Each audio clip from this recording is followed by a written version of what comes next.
몇 가지 이번 기도회를 하면서 말씀을 드리려고 합니다. 첫째는 기도회의 교제는 만나입니다.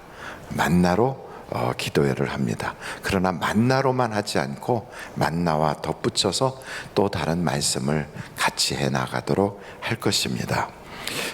두 번째는 이번에 기도의 주제가 히브리서입니다. 그래서 여러분들 히브리서의 말씀을 한번 펼쳐보실까요? 12장입니다. 1절로 2절 말씀. 히브리서 12장 1절로 2절 말씀입니다. 보시면 쉽게 찾으실 수 있죠. 그리고 앞에 나와 있으니까 우리 함께 같이 봉독하겠습니다. 시작. 이러므로 우리에게 구름같이 둘러싼 허다한 증인들이 있으니 모든 무거운 것과 얽매기 쉬운 죄를 벗어버리고 인내로서 우리 앞에 당한 경주를 하며 믿음의 주여 또 온전케 하시는 이인 예수를 바라보자. 그는 그 앞에 있는 기쁨을 위하여 십자가를 참으사 부끄러움을 개의치 아니하시더니 하나님 보좌 우편에 앉으셨느니라. 아멘. 그래서 이번 기도회의 그 핵심은 우리 무거운 것, 얽매이기 쉬운 것들, 기도회 나오기에 어렵게 하는 것들은 일단 다 벗어버리는 거예요. 기도에 나오기에 어렵게 하는 것들이 뭐가 있을까 하고 생각했더니 저 같은 경우는 잘 못 일어나는 것, 전날에 너무 늦게까지 과로하는 거, 제 삶의 이런 균형을 잘 못 맞추는 거, 이런 여러 가지들이 있더라고요. 이런 것을 다 벗어버리고 다 내려놓고 반드시 이번에 신앙의 경주, 기도의 경주에는 끝까지 완주하리라, 이런 마음을 가지고 하는 거예요. 혹시 하다가 깜빡해서 하룻밤 너무 늦게 잠들거나 피곤해서 새벽을 놓쳤다 그러면 이왕 베린 몸 하고 안 나오지 마시고 다시 일어나서 나오면 되는 겁니다. 그래서 끝까지 함께 경주를 하시기 바라고, 두 번째는 2주간이긴 하지만 쉽지 않으니까 인내가 필요합니다. 기도하시면서 기도한 것은 반드시 받을 걸 믿고 구하고, 또 우리가 기도하면 교회가 새로워지고 또 한국이 새로워질 줄로 우리는 믿습니다. 그래서 이런 마음을 가지고 인내로 기도를 해야 됩니다. 마지막에는 다른 것 바라보지 마세요. 사람 보지 말고 세상 보지 말고 어떤 것도 보지 말고요, 오직 믿음의 주여 온전케 하시는 이인 예수님만 바라보는 겁니다. 신앙생활의 핵심은 주님만 바라보는 거예요. 자기를 봐서도 안 되고 주변을 봐서도 안 되고 어떠한 목회자를 봐서도 안 되고 우리는 오직 예수님만 바라보는 거예요. 그래야 우리를 온전케 하시고 또 우리의 믿음이 자라게 됩니다. 그래서 여러분, 세상은 정말 우리를 요동치게 만들고 또 때로는 낙심하게 하고 분노하게 하고 힘들게 할 때가 많아요. 그래서 우리는 세상에 눈길 주지 말고 오직 온전케 하시는 주님만 바라보실 수 있는 이번 기도회가 되시기를 간절히 바랍니다. 이제 오늘 우리 본 교재인 이 만나책으로 돌아가서 만나를 보도록 합니다.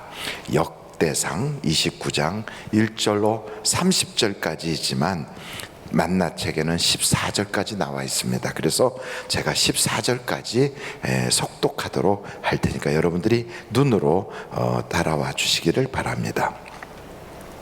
다윗 왕이 온 회중에게 이르되 내 아들 솔로몬이 유일하게 하나님께서 택하신 바 되었으나 아직 어리고 미숙하며 이 공사는 크도다. 이 성전은 사람을 위한 것이 아니요 여호와 하나님을 위한 것이라. 내가 이미 내 하나님의 성전을 위하여 힘을 다하여 준비하였나니 곧 기구를 만들 금과 은과 놋과 철과 나무와 또 만화와 가공할 검은 보석과 채석과 다른 모든 보석과 옥돌이 매우 많으며 성전을 위하여 준비하여 준비한 이 모든 것 외에도 내 마음에 내 하나님의 성전을 사모함으로 내가 사유한 금 은으로 내 하나님의 성전을 위하여 드렸노니 곧 오빌의 금 3,000달란트와 수는 7,000달란트와 모든 성전 벽에 입히며 금은 그릇을 만들며 장인의 손으로 하는 모든 일에 쓰게 하였노니 오늘 누가 즐거이 손에 채워 여호와께 드리겠느냐 하는지라. 이에 모든 가문의 지도자들과 이스라엘 모든 지파의 지도자들과 천부장과 백부장과 왕의 사무관이 다 즐거이 드리되 하나님의 성전 공사를 위하여 금 5,000달란트와 금 10,000다릭 은 10,000달란트와 놋 18,000달란트와 철 100,000달란트를 드리고 보석을 가진 모든 사람은 게르손 사람 여이엘의 손에 맡겨 여호와의 성전 곳간에 드렸더라. 백성들은 자원하여 드렸으므로 기뻐하였으니 곧 그들이 성심으로 여호와께 자원하여 드렸으므로 다윗 왕도 심히 기뻐하니라. 다윗이 온 회중 앞에서 여호와를 송축하여 이르되 우리 조상 이스라엘의 하나님 여호와여 주는 영원부터 영원까지 송축을 받으시옵소서. 여호와께서 위대하심과 권능과 영광과 승리와 위엄이 다 주께 속하여 싸우니 천지에 있는 것이 다 주의 것이로소이다. 여호와여 주권도 주께 속하여 싸우니 주는 높으사 만물의 머리이심이니이다. 부와 기가 주께로 말미암고 또 주는 만물의 주제가 되사 손에 권세와 능력이 있사오니 모든 사람을 크게 하심과 강하게 하심이 주의 손에 있나이다. 우리 하나님이여 이제 우리가 주께 감사하며 주의 영화로운 이름을 찬양하나이다. 나와 내 백성이 무엇이게처럼 즐거운 마음으로 드릴 힘이 있었나이까. 모든 것이 주께로 말미암아 싸우니 우리가 주의 손에서 받은 것으로 주께 드렸을 뿐이니이다. 아멘. 이 말씀을 보면 하나님께서 왜 사울을 패하시고 다윗을 세우셨는가, 그것을 우리가 알 수 있어요. 여러분, 이스라엘은 하나님이 세운 나라예요. 그리고 하나님이 약속하신 땅에 거주하는 백성들이 그곳에서 나라를 세우게 된 거예요. 그렇다면 하나님의 뜻에 맞는 삶을 살아야 복을 받는데, 사울은 자기가 그 시대에 어떤 일을 해야 될지를 전혀 모르는 사람이에요. 그래서 싸움은 열심히 하였고 다니면서 나라를 세우겠다고는 열심히 뛰어는 다녔지만 그렇게 열심히 일하는 것보다 더 중요한 게 방향성이거든요. 여러분, 아무리 열심히 달려도 다른 방향으로 가면 간 만큼 또 돌아와야 돼요. 그래서 하나님이 우리에게 이리로 가라 하고 정하신 그 길로 가야 되는데 그것을 사울이란 사람은 몰랐던 거예요. 그래서 그는 성경을 보니까 예배도 성공하지 못했고 하나님 앞에 성전을 세우겠다고 하는 마음도 먹은 적도 없고 하나님의 법궤라든지 하나님의 관계된 것을 찾아보려고도 하지 않았어요. 그는 온전히 칼로 나라를 세우는 일에만 관심이 있었어요. 근데 하나님은 그걸 원해서 사울을 세운 게 아니거든요. 사울을 세운 목적은 하나님의 영광을 드러내고 백성들로 하여금 하나님을 다 바라보도록 하기 위하여 사울을 왕으로 세웠는데 그 일에 합하지 않으니까 사울을 패하시고 다윗을 세우게 된 거예요. 그러니까 여러분, 시대 정신에 맞는다는 게 그만큼 중요한 겁니다. 이 세상에 똑똑한 사람, 열심히 사는 사람, 능력 있는 사람, 남보다 매력적인 사람은 많이 있습니다. 사울이 그랬어요. 똑똑하고 기도 크고 매력 있고 힘도 좋고 싸움도 능하고 그리고 인재들을 다니는 곳곳마다 발탁하고, 그래서 어떤 면에서 보면 사울은 굉장히 유능한 사람이에요. 그러나 이 세상을 하나님이 다스리는데 유능한 사람보다는 하나님의 뜻에 맞는 사람이 그 시대에 맞게 되는 거예요. 그래서 여러분, 하나님의 뜻이 뭔가를 살펴야 되는 겁니다. 왜냐하면 역사의 주인은 사람이 아니라 하나님이시기 때문에 그렇습니다. 그러니까 우리의 시대는 21세기를 살아가지만 이 시대의 주인도 바로 하나님이십니다. 이것을 우리가 망각하고 내가 주인인 줄 알고 살면 그러면 사울과 같이 무너질 수 있어요. 열심히 산다는 게 나를 세우는 게 아니라, 똑똑하다는 게 나를 세우는 게 아니라 하나님과 하나가 될 때 하나님이 세워주십니다. 그러니까 밤을 새워서 성을 지키는 파수꾼의 경성함이 하나님이 지키시지 않으면 다 허사라는 거예요. 하나님이 지켜주셔야 가정도 나라도 다 회복될 줄로 믿습니다. 그래서 그렇게 다윗은 시대정신에 맞는 삶을 사는 거예요. 그러나 다윗도 때가 되니까 이제 죽을 날이 임박하여 그 아들 솔로몬을 왕으로 세우게 됩니다. 이걸 보면 영원한 사람은 아무도 없습니다. 이 세상에 영원한 것은 아무것도 없습니다. 다 사용하다가 누리다가 또 쓰다가 하다가 놓고 갑니다. 왕권도 놓고 가는 것이고 그 부귀영화도 놓고 가는 것입니다. 그 다음에는 또 하나님이 세운 인물이 들어서게 되는 것입니다. 그래서 다윗이라고 하는 위대한 왕도 때가 되니까 떠나가요. 그래서 영원한 것은 오직 하나님밖에는 없습니다. 그래서 여러분, 내 인생에 가장 가치 있는 게 뭔가? 하나님께 잘하는 것입니다. 세상 사람들은 그걸 모르기 때문에 영원한 것을 찾습니다. 보석이 영원한 줄 알아요. 금은 변하지 않고 다이아몬드는 영원하고, 그래서 자꾸 그런 물질을 붙잡으려고 그래요. 또 이 세상 사람들은 자기는 노새에 가도 업적을 쌓으면 그것이 자기를 기억해 주는 줄 알아요. 그래서 호랑이는 가죽을 남긴다면 사람은 이름을 남긴다고 생각해서 자기의 업적을 자꾸 쌓아가려고 그래요. 그러나 그 모든 것도 지나가는 것입니다. 하나도 남지 않습니다. 영원한 것은 오직 하나님밖에는 없습니다.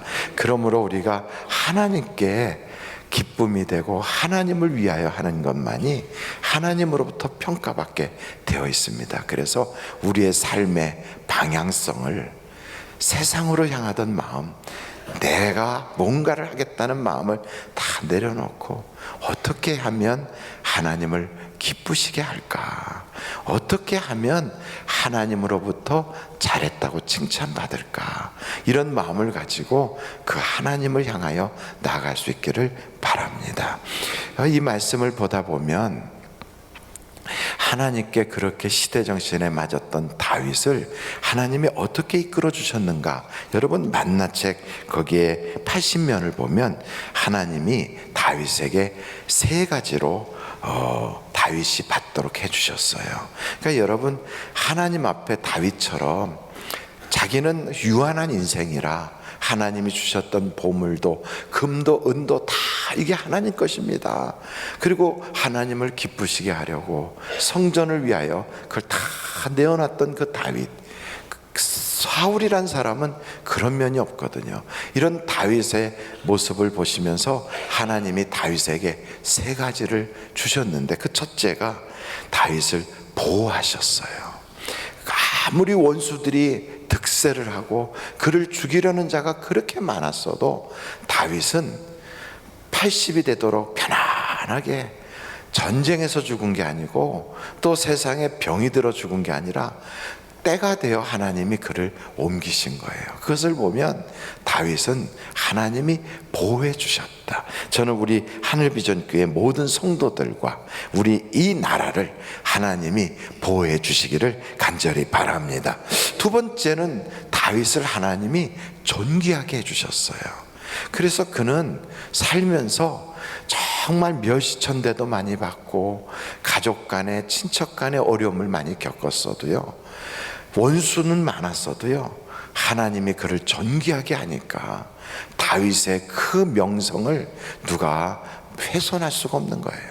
그러니까 여러분, 하나님이 무엇을 원하시는가를 붙잡고 살면 하나님이 이렇게 존귀도 보호도 다 주시는 것입니다. 마지막 세 번째는 하나님이 인도해 주셨어요. 여러분, 우리가 어디로 가야 될지, 어떻게 살아야 될지, 무엇을 해야 될지 모를 때 하나님이 우리를 인도해 주시면, 그러면 우리의 그 가는 길은 낭비하지 않고 짧은 인생 살면서 정말 보람 있고 가치 있고 의미 있게 살 수가 있습니다. 다윗도 물론 갈 바를 알지 못하고 막 방황한 때가 많았어요. 그런데도 하나님이 그때그때마다 사람을 보내요. 선지자 나단을 보내고, 또 때로는 갓을 보내고, 또 때로는 그 주변에 있는 그의 부하들을 통하여 깨닫게 하시고, 그래서 하나님이 가고자 하는 그 길로 다윗을 인도해 가는 거예요. 여러분, 하나님의 인도함을 받으실 수 있기를 간절히 바랍니다. 이 말씀을 보면서 마지막으로 솔로몬이 오늘 왕위에 즉위하게 되는데, 솔로몬은 하나님이 세웠어요. 사실은 솔로몬의 어머니 밧세바는 그 다윗과의 관계가 정상적 관계가 아니라 불륜이고 죄였거든요. 그렇다면 그 솔로몬은 죄의 결과로 출생한 자녀라 하나님의 진노의 대상일 거예요. 그럼에도 불구하고 하나님께 눈물을 흘려가며 회개 자복했던 다윗, 그 다윗의 회개를 하나님은 온전하게 하셔서 그 죄덩어리 집안에 하나님의 은혜가 있게 하신 거예요. 여러분, 죄가 아무리 많아도 회개하면 하나님의 은혜는 떠나지 않습니다. 그래서 혹시나 살면서 넘어지고 엎어지고 실수하고 후회되고 가슴 아프고 또 때로는 부끄럽고 가며 얼굴을 들지 못하는 정말 말할 수 없는 죄가 있다 할지라도 하나님께 고백하십시오. 하나님께 참회하십시오. 그리하면 우리 하나님께서는 온전하게 회복시켜 주시고, 그 회복한 그 가정에 다른 자녀들도 많았어요.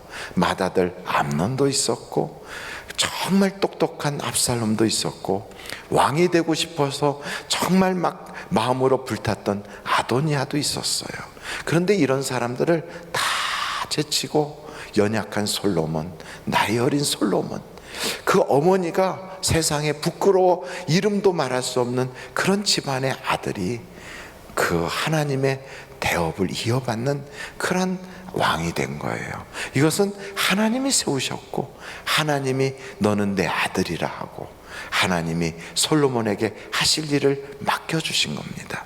그렇습니다. 솔로몬이 왕으로 세워진 이유는 딱 하나예요. 성전을 건축하기 위한 것입니다. 우리를 세워주신 이유는 뭘까요? 저는 두 가지가 있다고 봅니다. 그 첫째가 하나님께 예배하는 예배자가 되어야 합니다. 예배를 방해하는 모든 것들이 우리의 인생에 있다 할지라도 그건 다 던지시고 하나님께 초점을 맞춘 예배자, 그것은 주일날 공예배도 있지만 삶을 통한 예배가 있어요. 그래서 세상에 많은 것들을 다 내려놓고 우리 예수님을 바라보면서 내 몸을 온전한 산제물로 드리는, 그래서 하나님의 뜻이 무엇인가를 깨달아 하는 그런 예배자가 우리가 꼭 되어야 합니다. 두 번째는 하나님은 우리를 선한 일을 위하여 부르셨거든요. 선한 일을 위하여 부르셨는데 그 선한 일은 크게 두세 가지로 우리가 생각할 수 있어요. 가장 중요한 것은 아브라함을 택한 것도, 이삭과 야곱을 택한 것도, 모세나 여호수아나 다윗을 택한 것도 다 동일해요. 너로 인하여 천하 만민이 복을 받으리라. 이게 선한 일이에요. 하나님이 내게 주신 복음, 내게 주신 구원의 은혜를 나누는 것이 바로 천하 만민이 날 통하여 하나님의 복을 누리게 하는 거예요. 이것이 선한 일 중에 가장 귀한 일이에요. 가족 구성원들과 친척에게 복음을 전하여 그의 짧은 인생 가운데 예수를 알게 하는 것보다 더 귀한 일은 없습니다. 또 한 가지는 우리를 통하여 세상에 빛이 되고 소금이 되도록 하는 바로 맛깔스러운 크리스찬, 언어를 통하여, 생각을 통하여, 행동을 통하여, 우리의 삶을 통하여 정말 품위 있고 맛깔스러운 그러한 크리스찬의 삶을 통하여 빛을 발하고, 그리고 맛을 내는 그러한 선한 그런 삶을 사는 것, 이게 바로 하나님이 우리를 향하신 뜻입니다. 오늘 이 아침에도 여러분들이 그런 하나님의 거룩하신 뜻이 무엇인가를 우리가 한번 살피면서, 혹시나 이 기도 카드를 여러분들이 필요하면 좀 더 많이 가지고 가셔서 집에서 쓰셔가지고 오셔서 아침에 제출해 주셔도 무방할 것입니다. 이제 우리 하나님께 봉헌하신 분들을 올려드리고 합심하여 기도하도록 하겠습니다.